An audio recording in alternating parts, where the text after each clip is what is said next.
Let's see if the YouTube stream picks up.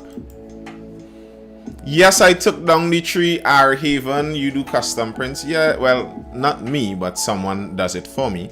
I took down the tree because Christmas season ends on the 6th. So Christmas season ended. So unfortunately, my gorgeous tree had to go. It had to go, but don't worry. Should we be all here next year, or rather this year, later this year, that would be, then the tree shall make a return. Who knows? I think I need to find you're low-key missing the tree. Yes. The tree had a nice aesthetic in the background, and you know, it was really going along with the whole under the tree vibe. So I may have to find a replacement tree. Great. YouTube seems to be up and running much smoother than it was running ever before. So great. The hello, good night, Nest Fora. So the benefit tonight is that the YouTube live is up and running well. So as usual, if you miss piece of this live, you can go over and subscribe to Nathan Spring on YouTube. And at least of the news stories that we cover are repeated, well, not repeated, they're recorded on the YouTube live, so you could go there and check them out. And also on the YouTube live, you have the benefit of seeing the story generally scrolling in the background as I do it. Hey, Empress Rooney, welcome in the chat. The moderators in the house, so the chat is going to be stable and nice. Okay, let's see if we could talk about what's on the news today. What's the interesting bit of story today? All right.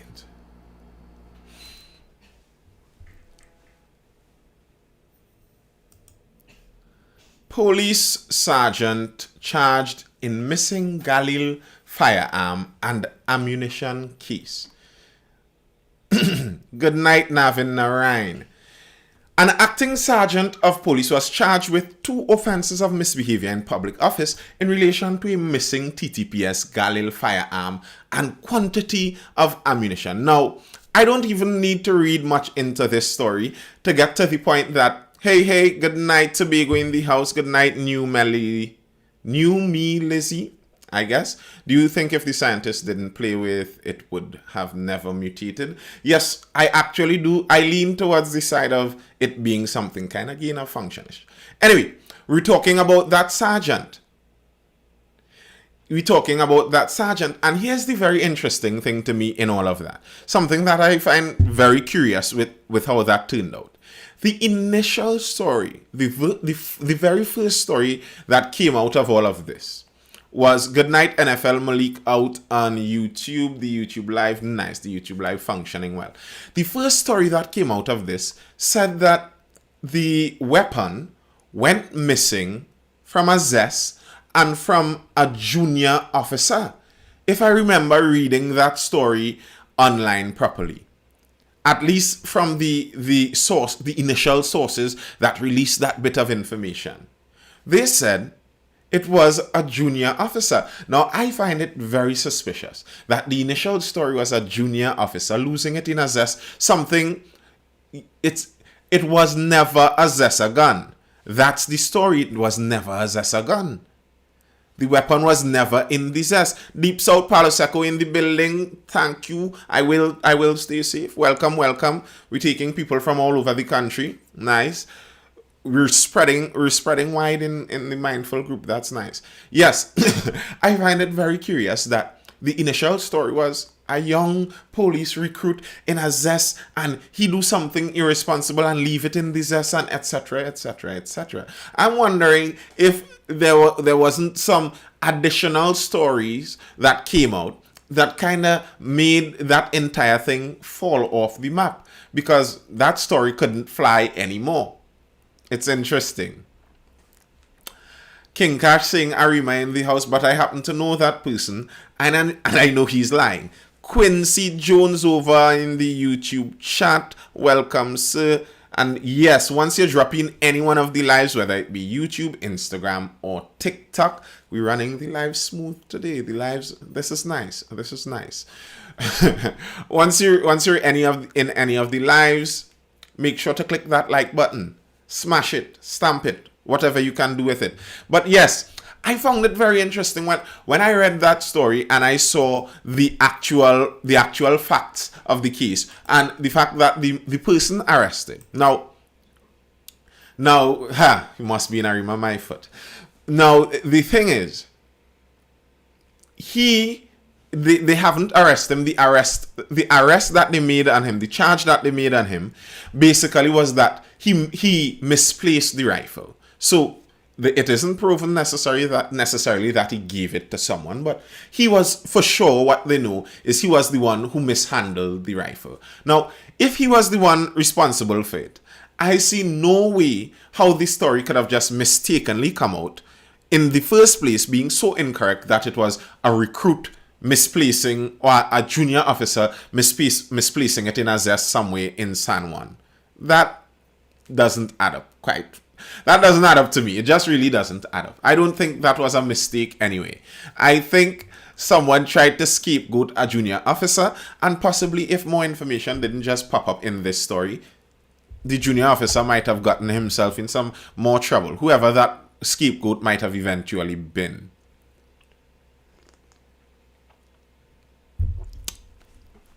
Yes. Alright. The zest was in the station hour. I am not quite sure, but the officer is facing charges. Poor guy. The person who signed the log for it responsible for it. Well, they found someone responsible. There's one officer right now. He has been charged. That's the first bit of the story. Why them choosing a cop so hard? They found the person who was at least responsible. One officer has been charged. Now, I'm sure there's a bit more to this story still, because I'm not sure only one officer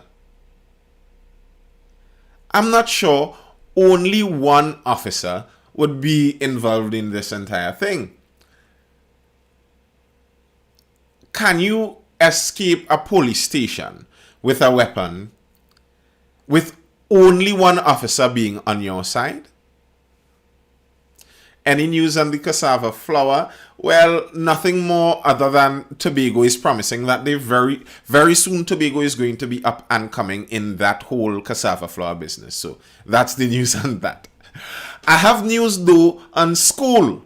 For those in the chat who are still in school, I know sometimes some of you are in the chat having to revise and are here listening to the Mindful Live while you're supposed to be revising, and I welcome your presence, but you should study. And I would like it to be noted in the chat and for record that I've said the students should go study. So if you choose to remain, that's all on you. I've said you should. The news, though, is on tutor. If you transfer the firearm to your junior, he assumed that responsibility. We need you as a commissioner of police. No, you do not need me as a commissioner of police. So you believe that there was a plot to give the weapon to a criminal. I don't want to say I believe that there was a plot to give it to a criminal, because I don't have evidence of that. I just like to ask the questions to see where the most likely scenario is. And that's generally how I like to see it.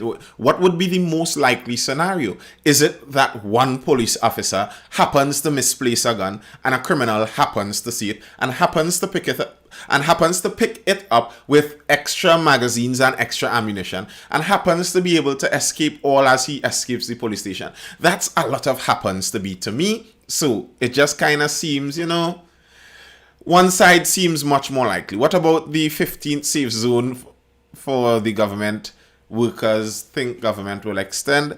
I don't know what the government would do, but it isn't looking like that would be a successful move if they continue with the safe zone. Let me just put it that way. That doesn't look like it would necessarily be a very successful move. Hey, good night, Mr. J. Chris Tom over on Instagram, a whole new viewer. The other story that we're getting to is tutor, the teachers union, and their interaction with the government over the reopening of schools, because schools are supposed to be reopening according to the government's plan. They have a phased plan for schools reopening, and tutor seems not to be getting along with the government's plan right now. Tutor walks out of talks with minister over in-person classes. That's the thing with unions. Now, the thing with unions, we were speaking about unions in the chat multiple times, and the difficult thing is when you're on the side of trying to get a job done, unions seem very difficult, and nearly everyone wants to get rid of unions when you're on that side. When you're on that side of trying to get a job done. But when you're on the side of a worker, unions come in very handy. And what unions are able to do with the people power they have is kind of unmatched. What do they want to do? That's a very good question, Empress Rooney. And to be very honest, I am not quite sure. Tutor is urging all teachers to hold steadfast to its position that any return to in-person schooling must be done safely. Now, I kinda like how they're using the word safely too, because what we're starting to recognize as more and more people conveniently use safety for their own benefits, what we're recognizing is that word safety, this school is risky, especially you seeing USA going back online. That word safety could be used by anyone to mean a wide range of things. Whose level of safety are we working with here? This message was sent in a statement after the national officers of tutor walked out of a meeting yesterday with the Ministry of Education and other stakeholders. The union immediately sent out a statement saying that it will adhere to its position that any variation of terms and conditions of educators cannot be undertaken by the Minister of Education. It said such matters must be tabled for discussion between tutor and the chief personnel officer. So they're basically saying safety is relative. Very true. They're basically saying that any change, blessed night, love and guidance to you to Skitsu. They're basically saying that any change that the minister wants to make in this whole education business and how we're going back out to school, they are going to see some of those changes as being variations in the terms and conditions of educators. And they're saying you can't just make those variations to our terms and conditions. Remember those two words that are very important and are getting importanter and importanter by the day. The terms and conditions. And you have some terms and conditions. Good night, sir. Very informative. Thank you, Dark Chocolate 629. The terms and conditions of your employment are stipulated in your contract. And what the teachers are saying is they aren't going to go outside of their terms and conditions. And if you change it, they aren't going to go along with it. Hi, Nathan. Oh my God, that YouTube is very terrible. Really, it's very terrible even today too. I hoped it was better today. I thought it was running a bit smoother today. When I looked across, yes, I'm looking across and I mean, it's not the perfect picture of smooth running, but I think it's a lot faster. I feel every last person wears a hazmat suit so it can't spread. But isn't online a change to their terms already? Yes, it may be, but they can accept changes. But they're saying they aren't going to accept changes if the minister decides to make them on her own. The changes, this is what they're saying. It said such matters must be tabled for discussion between tutor and the chief personnel officer. In the statement, tutor also advised members not to engage in any action that the union has objected to and said members must be willing to stand strong in the face of these bullying tactics. It is only through a united front will educators overcome these unfair practices. Tutor listen, I really like the colorful language that the unions use, you know. They have really honed in on this oppressed language and the language of the oppressed, and they really pound that home. You have to give them props for their communication. They work on that level. Tutor explained that the meeting with the Education Ministry was meant to discuss plans for Term 2, January to April 2022, and Term 3, April to July 2022. Tutor said the Minister of Education referenced the draft document, which was sent to Tutor late last week for its consideration. It said the document contained very precise plans for the operations of secondary schools, but there were few details presented for the reopening of primary schools. Tutor said its president indicated to the minister that the document sent to tutor included a number of items that the union had previously indicated it was not in agreement with. The union said tutor is fed up with the condescension of the minister and the blatant disregard for the welfare of educators. Tutor also accused the minister of being disrespectful and divisive. Of course they did. It's okay, nope, it's not that bad, to be honest. Thank you over on YouTube checking that out for me. I guess that person's connection was just kind of a little poor. That's fine, that's fine. It's there. You could load it when you get into some stronger Wi-Fi. No problem with me. So tutor is rejecting the ministry's general plan. And what is the ministry's plan? Well, I have access to some of these documents here. Let me see how these documents are showing up on my screen. Yes. Grand.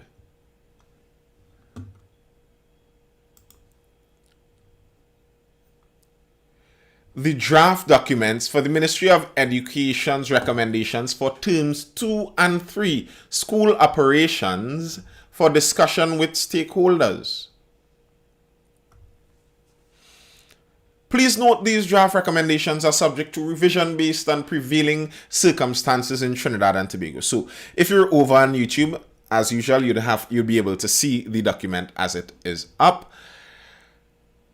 The general guidelines for all educational institutions. These are the guidelines that the ministry has planned so far in their draft document for how we are going to do this whole school reopening business. Now, I find it very strange that we're still planning school reopening while we're already into the school term, but okay.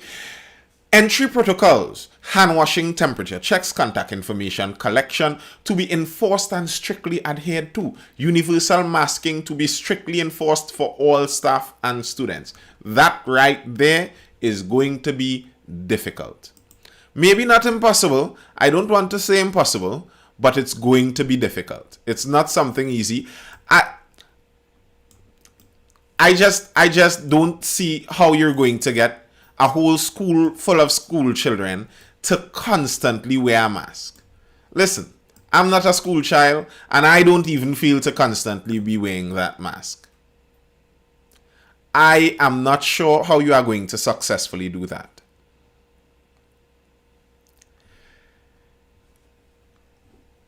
All right. Reading on. Daily reminders, this was funny, daily reminders of safety protocol to be broadcast over school PA system at least 5 times daily. Morning assembly, morning break, at the start of the lunch break,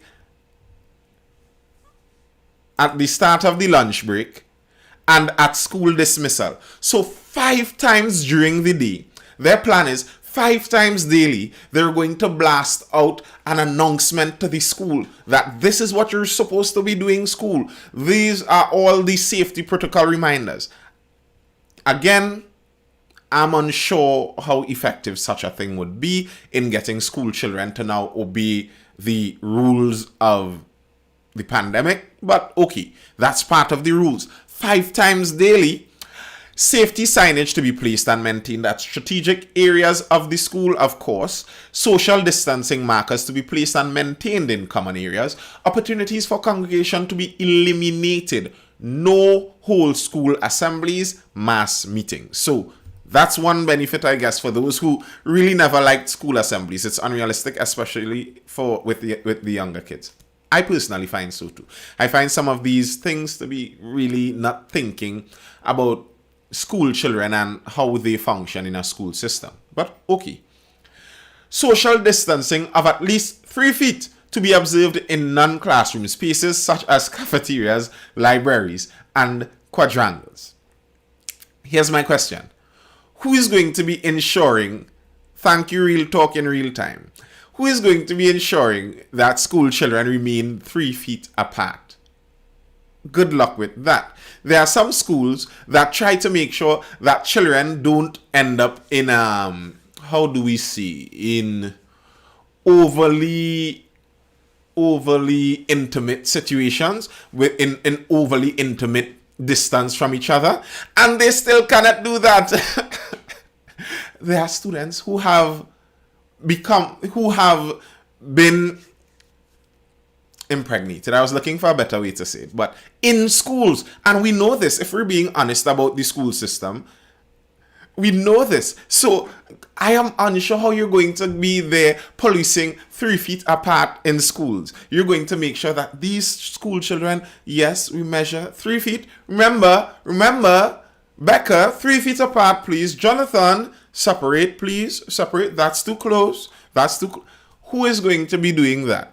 Which teacher? Well, there are some teachers who kind of like that kind of nagging business, but even them, that's a lot of work for them. What about those schools that are filled to capacity? Well, they have some plans for what they're going to do about the capacity.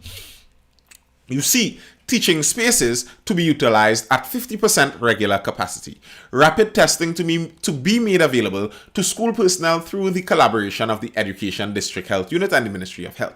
The Ministry of Education COVID-19 management procedures to be approved by the Ministry of Health for use in each district and county.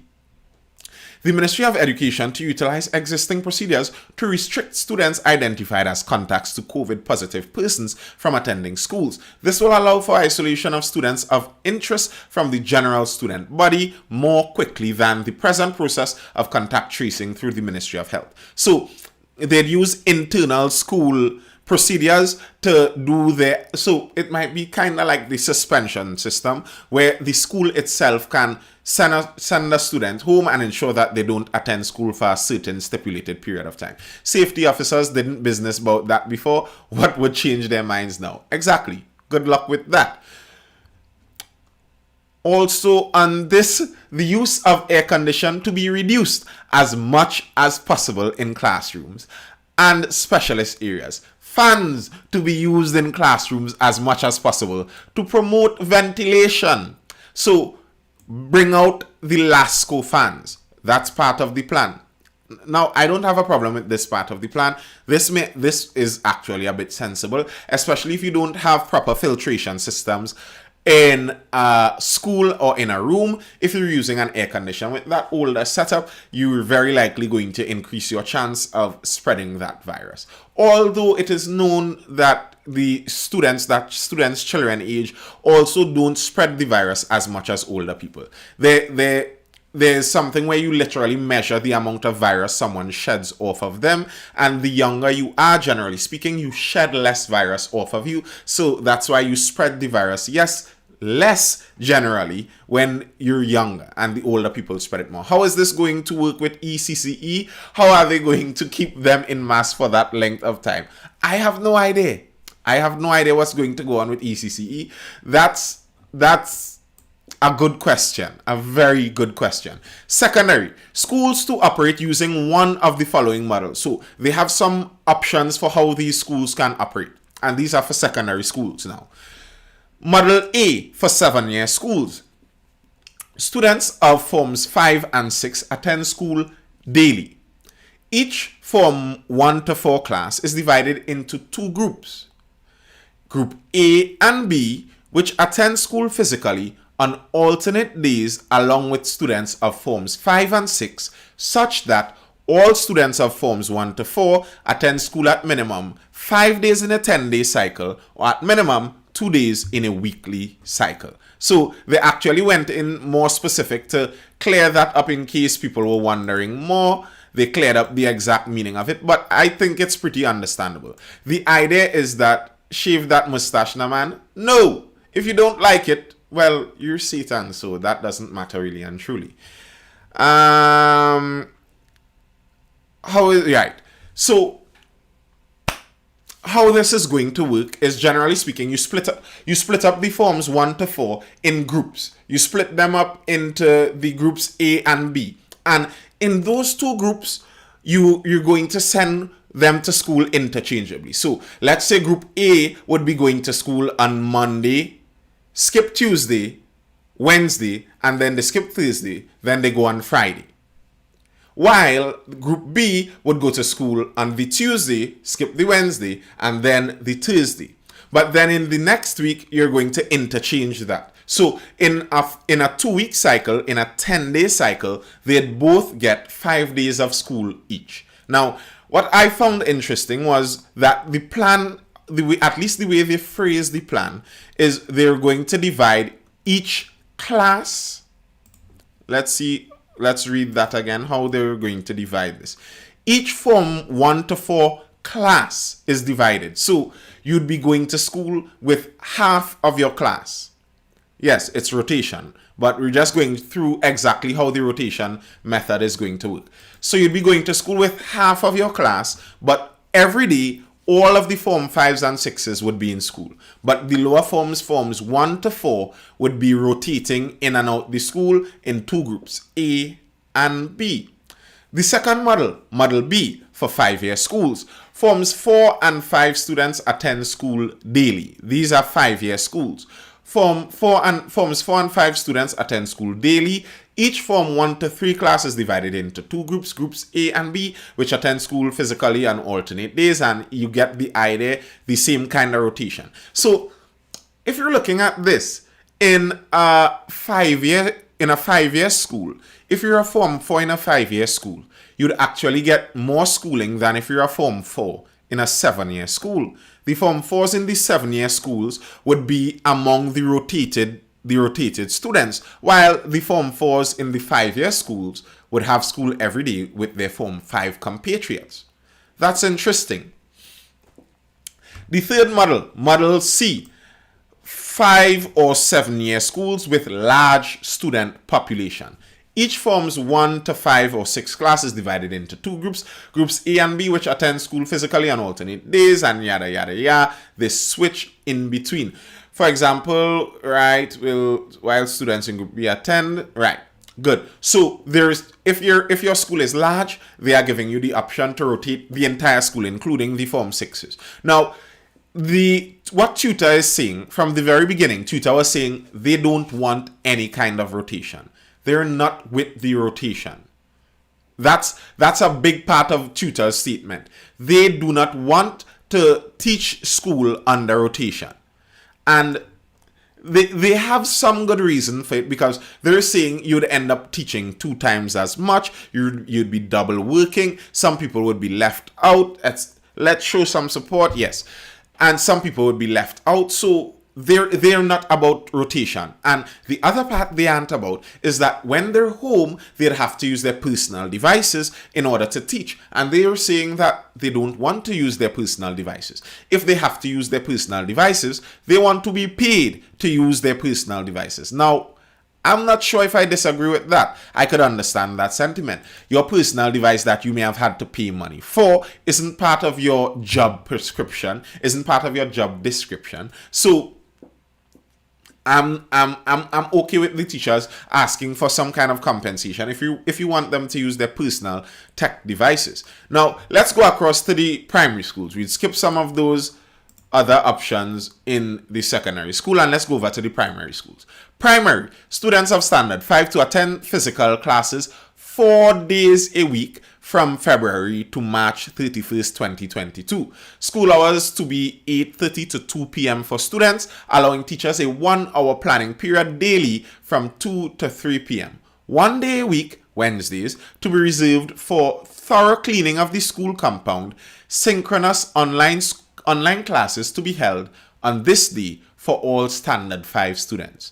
SEA to be held on March 31st of 2022. Infant to Standard 4 to continue online learning for Term 2. Looking like Chef Skinner from Ratatouille. Standard 5 students to engage in virtual learning in Term 3. Okay. And Infant to Standard 3 to attend school physically on rotational basis in Term 3 along with Standard 4. Classes to be divided into two groups which attend school on alternate days such that so they interchange. The infants to Standard 3 would be interchanging, but the Standard 5s would be attending schools 4 days a week, skip out Wednesday, they clean out the school on Wednesday, and on Wednesday you have online classes. That's at least how they're planning it from February to March. And then in Term 2, you would have the rest of the school coming out, and they'd be on a rotational basis. And then in Term 3, you'd have more, and you'd have the standard fives, I believe, doing online school for the third term. Interesting. Now to the early childhood centers. These are the interesting I'd like to see how the instructions go here. Now, you'd notice they have general instructions on how the school is going to function, who they're going to let in the school, but they don't have many specific instructions on how you're going to make sure that the school remains safe. So again, I could understand tutors' perspective where they're saying that they don't see how the system is going to function, how they are going to be kept safe. Why they keep suggesting rotation, that is not making sense. Where these guidelines can be found, I found them on Facebook, but I don't know where they are right now. I don't know if the government released an official draft of them. I don't know where I can find them officially. But if you scroll through my YouTube, you'd see me as I scroll through them, and you could read the entire thing too. The ECC, Early Childhood Centers, students to attend school from term 3, April 2022. Students to be divided into 2 class groups by age 3+ and 4+. So when you say 3+, you mean age 3. Because if you're 3+ and 4+, it's not 3+, it's 3 alone. Like, why plus? What's the plus for? I'm not getting that. What's the plus for in that case? All right. Each group to attend school physically for 2 consecutive days. Wednesdays to be set aside for thorough cleaning of the equipment and premises. Each group to rotate their 2-day physical attendance cycle weekly. Schools to operate from 9 a.m. to 1 p.m. daily for students. Students to wear plain clothes or disposable masks on the school compound. No patterned masks. Parents to supply at least 2 masks in students' bags daily for changing if required during the day. So that's at least 3 disposable masks per day. 3 disposable masks per day. What's up with my audio over on Instagram? Did it stop?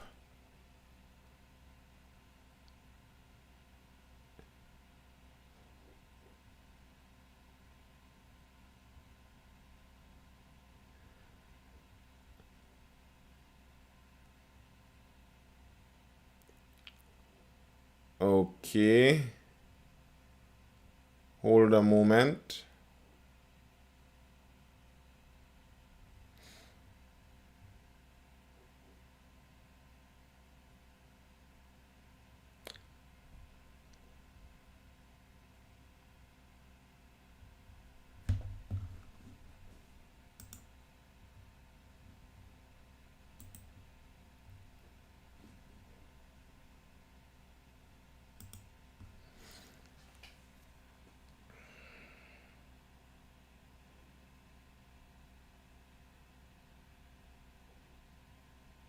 Yes, there are some. Also, at the point of no patterns and the mask, it makes them easily distinguishable. So no mix up. I don't agree with that at all. Everyone know children expensive. Where you got your info, bro? The info is on the draft document from the ministry. The info is from the draft document on the ministry. All right. I don't know what went on with the audio over on the Instagram live. It just cut off just like that. So I guess I'd have to start it over. You all know Instagram always wanting to fight me. Right. I think I'm back live over on Instagram. Right. Whew. Made me build up a little sweat there. Yeah, over on Instagram, if you see me sideways, I am aware I'm sideways. I'm aware, yes, I know I'm sideways. You may just have to hold the phone sideways if you'd like to see me right side up. It helps. Yes, I'm aware I'm sideways over on Instagram. It helps to make the recording better for the YouTube live. All right. My apologies to everyone else in the lives for that bit of a delay. Best you just do TikTok and forget them other apps. Maybe we'll see sometime. But TikTok always has the extras though. So TikTok still has the benefit of getting the extras in there. All right, so the ECCE, we were on the ECCE, and they want you to have 3 masks. Who enforces the wearing of masks at the secondary schools? They want you to have 3 disposable masks for your ECCE student per day. Now, how that's going to work is they go with one of those masks. One of those masks would be what they wear, and then you must have, good evening, Mr. G. And then you must have 2 extras. On top of that, you must have those 2 extras in the bag. Now, listen, if you're in a conscientious ECCE school, they are going to have to change that mask.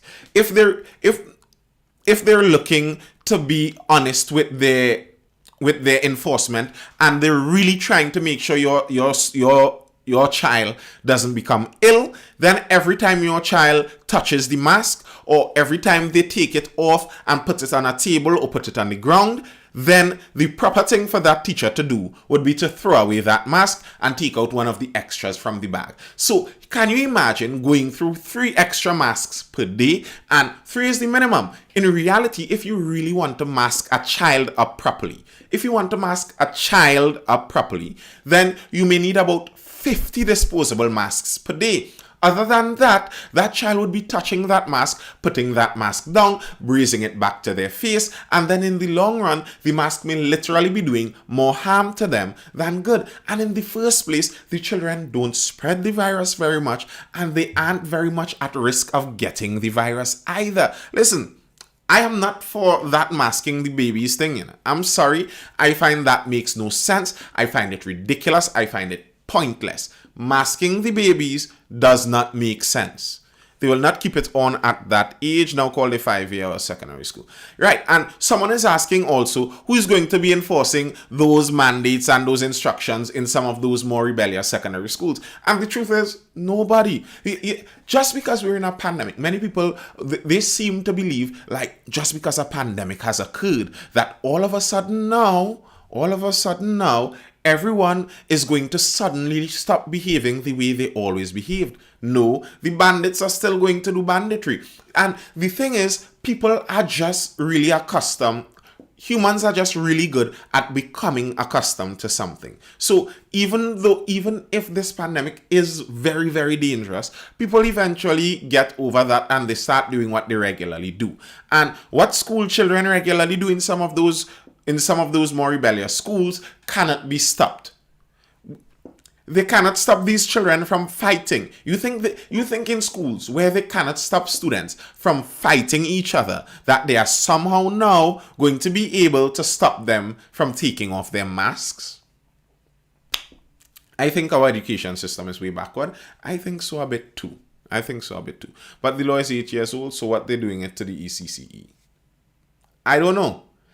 Anything about Forms 1 to 3? I actually spoke about Forms 1 to 3 before. They would be attending rotational school. Their school would be in rotation. Now, bear in mind, as I said previously, that the ministry also announced this is a draft document. This isn't the final, so this can be changed.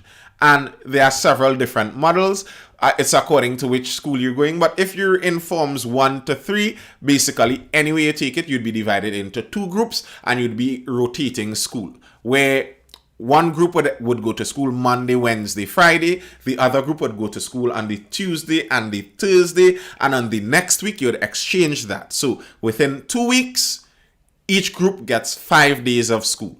Our entire education system has failed, so I wasn't expecting anything else really. I wouldn't broad brush our entire educational system like that. I wouldn't broad brush it like that. The entire thing hasn't failed, and to be fair, our educational system is pretty good as compared to many others all around the world. We are rated pretty high comparatively. So I wouldn't lambast our entire educational system and say, well, it's gone in that way and the entire thing has failed. I wouldn't put it that bad. But I would say that we have been very slow to take positive changes. I think the nature of our country, the benefits of our country, the built-in benefits in our country from our culture and our history, etc., etc., etc., has allowed us to have some pretty good educational systems. And I've always noticed, if you speak to many of the elders in our nation, and you hear how they speak, they are pretty well spoken. You hear that these people are relatively well educated, and some of them stopped in primary school, and they still have a relative good grasp of educational concepts, especially if you're comparing it to other places. So I wouldn't lambast our educational system like that, but I'd say that when we have the opportunity for improvement, we don't generally grab onto those opportunities as tightly. That's how I'd put it, that we have the opportunities and we tend to prefer to remain in the old way of things, the old way we do things. I was looking at school abroad are returning to virtual schools. Some schools in some places are returning, but some schools in some places are insisting on remaining with in-person schooling. Right now, some states in the United States, there's a battle between similar like we're having here, a battle between the teachers' unions and the government of some of those states. So some of the states are saying that we've provided opportunities and we've allowed for a system to allow these schools to reopen. And here's the thing, according to the data, according to the statistics, the schools have not generally been super spreader locations. The schools don't generally have a large amount of spread. And something they've noticed also, and something that has been noted, much of the spread in schools have actually happened from home. So when you see a student that contracted COVID and they say this student was a student of this school, many of the times they got the COVID from home. Same with the teachers. And for the part of the reason is because, as I said previously, younger people are not shedding the virus at the same rate. Younger people just do not shed the virus at that same rate as older people, and they do not get as ill as quickly and as easily. So it doesn't spread readily in many schools. And some states in the United States are right now having that battle with their mayors and many of the parents insisting that we want our students back out to school. There are some places where the schools never closed. There are some places where the schools reopened a year ago and they've continued and they're surviving. So every term schools ask parents to send cleaning supplies. Is the ministry realistically going to provide the extra necessary for cleaning and sanitation daily for all schools under their purview? How can they, when they can't provide the basics when it was needed, when they couldn't supply it when it was needed? That's a very good point. And that's partially the point we were making earlier. If something was already inept in our system, if we were already struggling with something in our system, we couldn't enact proper discipline in the schools. Many of the schools in our education system didn't have proper discipline. If you couldn't do it then, what makes it possible for us to do it now in a pandemic? If we couldn't provide the cleaning supplies to clean the school when the only thing you had to clean was the fallen down food over the week, you couldn't supply the cleaning supplies for that, then how do we possibly expect to have enough cleaning supplies to keep it in hospital-ready clean levels at all times? That's hard. The cleaners not cleaning either, no cleaning supplies. Wow. And then that's another part of it. Remember, those cleaners in those schools, those MTS maintenance personnel are part of the public sector. The public sector that is right now under threat of being furloughed. I wonder what the vaccination rate is among the cleaners. Are you going to send home all your unvaccinated cleaners too when you need cleaning done extra every day? We're set up for some very interesting times ahead indeed.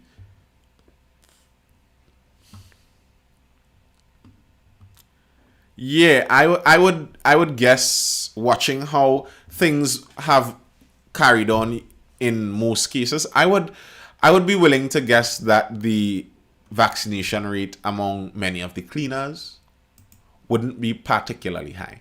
Now, to return to the dress code of yesterday, the dress code that we were talking about yesterday, that had many people very intrigued apparently. And I was saying that I don't think it's going to come to Trinidad soon. I don't think that down here our government down in Trinidad, the ruling People's National Movement, I don't think they're going to go along with the plan that the PDP started. Even if they thought it was a good plan, I don't think, just for the reason of not looking like they were going to follow the PDP, I didn't think they were going to be enacting it anytime soon. And the question was asked, and the government answered. And the answer was pretty much as I predicted. They're not going to do that. Public Administration Minister, dress code not high on agenda. No surprise there. Let's resizing this a bit. Yeah. Public Administration Minister, dress code not high on agenda. Of course it isn't. That was predictable. Who will be regulating the content of sanitizers in students' bags and it being disguised as alcohol? Listen, Mr. Brent Morgan 25083. I honestly didn't even think of that. But I will not be surprised. I will not be surprised if that is that is something that happens. If a student walks with a bottle and he extracted a nip and placed it in a sanitizer bottle or in a plastic bottle and he says, "This is my sanitizer." What are you going to tell him? Maybe he could really spray it on his hand, rub it across his hand, and do like this and it would disappear and it would really kill the bacteria. It might legitimately be some sanitizer. And listen, Mr. Chiny Dougal, I will not have you. And all he needs is he goes in the cafeteria during lunchtime and he gets some other drink and he has a mixed drink right there, right then. Sanitizer in your bag. Listen, I didn't even think about that. If you see students doing that, it's not my fault. It was one Mr. Brent Morgan 25083 on TikTok, he who brought up that idea. I never thought of that before. The government cannot tell persons that they must be vaccinated. It's not the law. As long as it's not the law, it's not legal. The government has no foot to stand on. But bear in mind, the government knows it's not the law because they know it's not the law yet. The Attorney General's plan is to write legislation and pass the legislation to make it law so that they can make sure they have that safe zone and vaccine requirement. That's just by the way. But as I was saying, the Public Administration Minister, dress code not high on agenda. Unlike their Tobago counterparts, members of the public in Trinidad, outfitted in slippers, sleeveless, or short pants, will have to wait a bit longer to access public services. According to the Public Administration Minister Alison West, while efforts were ongoing as it related to public service reform, dress code was not high on the agenda. There's just too many more important areas of focus for us to turn our attention to dress code at this time. Any adjustment to that may come in the future, any adjustment that may come in the future will be a whole of government approach. Now, I understand her saying that it's not high on the agenda. That's fine, understandable. But to say that there are so many more important areas to focus on, how difficult is it to stop the dress code? To me, over in Tobago, it seemed like the guy just made a statement, they sent out a circular, and it's a matter of taking down the signs next. To make it seem like, this is such a complicated affair, and this is going to distract us from all the really difficult, important work we are otherwise doing. Like what? Kidding. But I don't see that it's so impossible to change. The thing is, here's where I think the argument really is in this. Here's where I think the reasoning is in all of this. Is it a fact that the dress code isn't in line with proper thinking in modern times? If that is a fact, then it shouldn't matter which places it is on your priority. It's too simple of a thing to not just do it. Does Tobago have its own laws? To some extent, not entirely, to some extent. They have partial self-governance, partial autonomous. But I feel like it's not a good idea. Though I could understand the sentiment that it's not a good idea. But then in that case, say it's not a good idea. Don't say that it's just something low on the priority list and it's not something of high importance. Because if it's something that is really not a good thing for you to have this dress code as it is right now in its current form, if that's not a good thing, then the priority level, I think, shouldn't matter in this. The priority level shouldn't matter, and it's to me, this is the reason I'm talking about this in terms of this simple thing like a dress code. I consider this kind of statement to be so typical of the government. Simple things that can help people, that many people may want. A simple thing that wouldn't require much complex thought. They're going to say that they have so many more big important things to do, they aren't going to take care of that yet. That doesn't make sense to me. If it's your job to take care of it, even though it's a small, seemingly insignificant thing, if it's going to help people and it's so small and simple to do, then just do it. Like, there are several hiccups around the country and some simple things that you find it's so easy to just solve some of these problems, and it gives you free political points, easy and simple political points, and so many of the politicians just would rather not. That's confusing to me. And to make it seem like you have so many more important things to do that you can't get around quite yet to getting those simple small things done, it isn't logical. I'm sorry, it just isn't. All right. Let's see how long that has been going.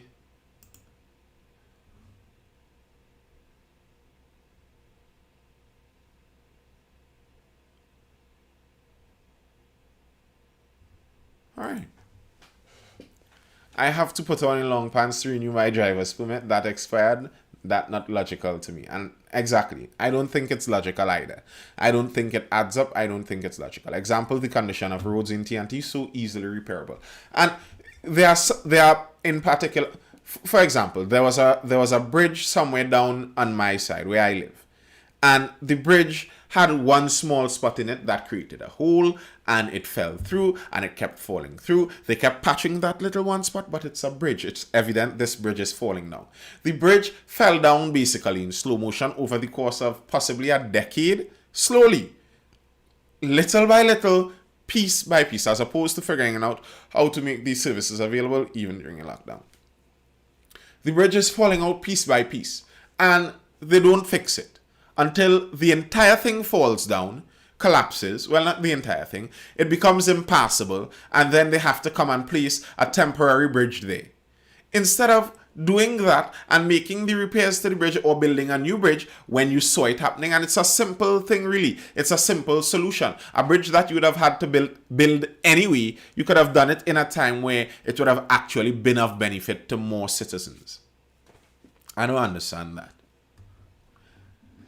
Nathan, I will disagree. Will you allow someone to come into your business in their undies? Give someone an inch, they take a mile. There must be a dress code. So you think, honestly, do you think if you remove a dress code from public service buildings that people are going to start walking into public service buildings in their underwear? Do we really think the reason people don't walk around in their underwear is because of those dress codes and the public service buildings? Really? Is that what we think? Or is it, as usual, the reason someone would or wouldn't walk around in their underwear has to do with the general cultural mindset of the country? If in our country someone would walk around in their underwear around Carnival and no one bats an eye, it's simple. And that's not about the law. That's not about any restriction. That's about what's culturally normal. So if you take off the restrictions, the dress code restrictions from the public sector buildings, I highly doubt anyone is going to jump out in their Victoria's Secrets and run up inside the public sector buildings. I think that's a bit of an exaggeration, really and truly. What do you think about using concrete slabs for roadways in place of pitch? That's the cement boss. He might have a lot to say on that. In Tobago, a lot of businesses had to say no swimsuits because they do it. That's the culture. We wait till things are falling apart to try to put it rather. Right.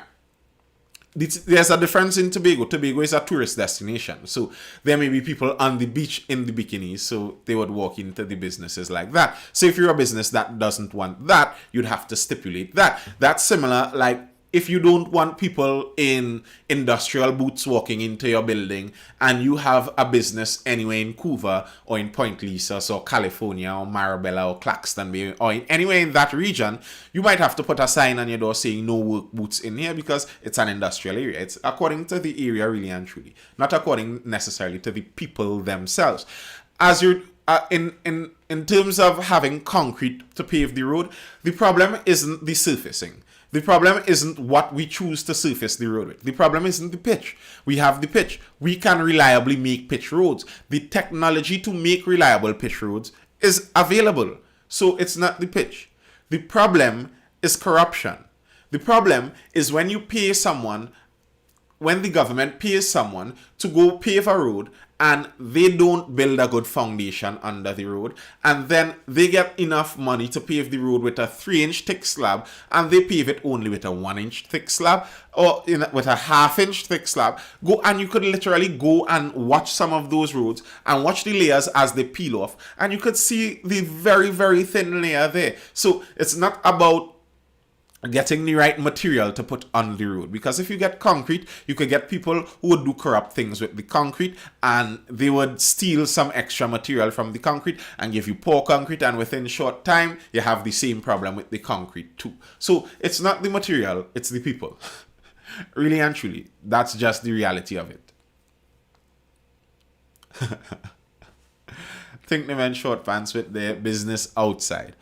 And removing the dress code from being as critical as it was to allowing slippers and a short pants slippers isn't going to lead to bikini. I think you could keep people with a bikini out of the public service buildings without having a dress code that doesn't allow you in with a slipper. I mean, a slipper really...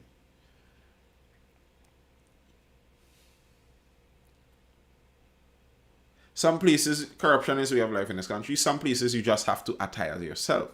I agree. Some places you have to attire yourself. But we're not talking about any and every place. We're talking about public service buildings. Buildings where you're supposed to be giving the public a service. Was denied entry to an office in Point Fortin after coming in from San Juan because my baby had on sandals. And I've seen things like this before. Shouldn't we accommodate for our climate and culture? Semi-formal could work, not a 3-piece suit. He was not even walking yet. Yes, I've seen ridiculous things like that. A baby with a sandal and some power tripping security says, no, that person can't come in. Yeah. No, the rules is the rules. Look, you seen the sign over. You seen the sign. Like, what are you doing? What's the point of this? What's the purpose behind this? And that's why I could agree with the Tobago Chief Secretary when he calls it colonial to some extent, because it does have that kind of colonial tinge where it's nearly rules for rules' sake. Rules so that the ruling class can make sure that you remain in your place. You know, you understand your place. When you're coming into our buildings, you must dress a certain way. You could dress as you want in your peasant quarters, but when you come into our buildings, you must dress a certain way. And we'd make sure that the security kicks you out, even if you traveled halfway around the country. If you happen to have on a slipper, well, get out. Get out. You can't get an ID card because you have on a slipper. Yeah, because that makes sense. That's really going to increase the morality and love in our country. That's what the country needs to really sort itself out. I just can't see it as being true. It doesn't line up to me. He was not even... Yeah. It happens in custom in the airport to clear a barrel every day. Yes, it does. It does. And the things with too many rules, multiple things. Too many rules and abstract rules. When you have abstract rules that are easy, they're up for interpretation by the rule executor. Whoever is enforcing this rule, they could enforce it with a lot of interpretation on their side. Like our tint laws, where the tint law at one time was basically if the police could see in or if they can't see in. That is ridiculous. That means it's up to the police to harass you whenever they want. And when you have too many of these laws, you allow things for some tin pot dictator in the making who has a little power trip and who was bullied back in school, or whose wife is treating them badly home. They want to execute that power somewhere, so they come as a security officer in some one of these things and send someone out for the sin of coming in a slipper. You're opening up the place for these kinds of things, and I just don't find that benefits the country really and truly. I think our leaders have no idea what the common person has to go through for public services. They have people to handle their affairs, but a mother with a child that has on a sandals being blanked. I don't understand the baby being in sandals, but I believe when visiting buildings, government buildings, one should dress appropriately. I have no problem with appropriately, but here's where the problem arises. Who determines appropriately? What is appropriately? What is the standard for appropriately? Does the standard for appropriately translate to all government buildings equally? If I go into the Attorney General's office to meet some kind of legal something inside of there, I'd suppose that may be one way. But if I go into somewhere just to collect one quick document where it's just literally a pickup, then it's a different kind of meeting. So I think there could be some modulation in that too. Interpretation of it is based on the individual, which could lead to bullying. In some places, it makes sense. In customs, that no slipper is very important. Why is that no slipper in customs very important, Empress Roni? Why do you think in customs it's so important?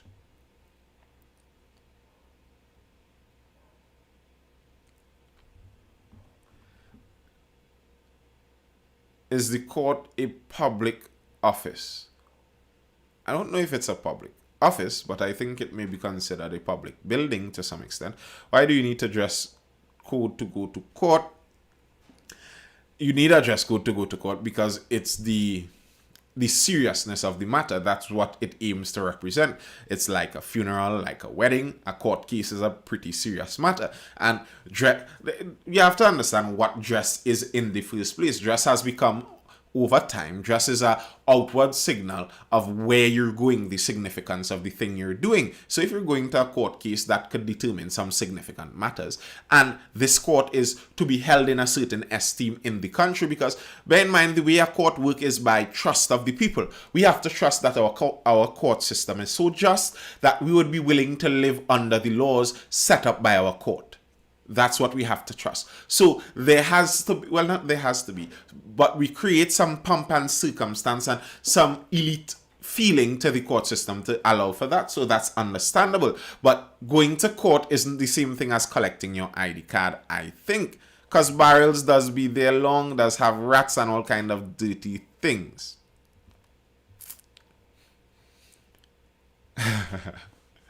No fighting in the chat, but I don't think the slippers in the customs is about protecting our feet from the rats in customs. I highly doubt that. I don't think they have much care for our safety in that sense. If someone comes in with a shoe with a hole in the sole, I'm pretty sure they would allow you in like that, because it's not about protecting you, it's about the rule for the rule's sake. And to me, when you see rule for the rule's sake, very often that gives off that strong colonial vibe, that rule for the rule's sake. All right. We've been streaming for quite some time over on YouTube. I think we passed that hour mark on YouTube. So I'm going to say goodbye to you over on YouTube. Make sure you click that like button. If you're still in the chat, make sure you smash it to smithereens. Make sure YouTube knows you're present there. You could drop a comment in the chat also. That does help. All right. Laters to YouTube. Be well. Peace.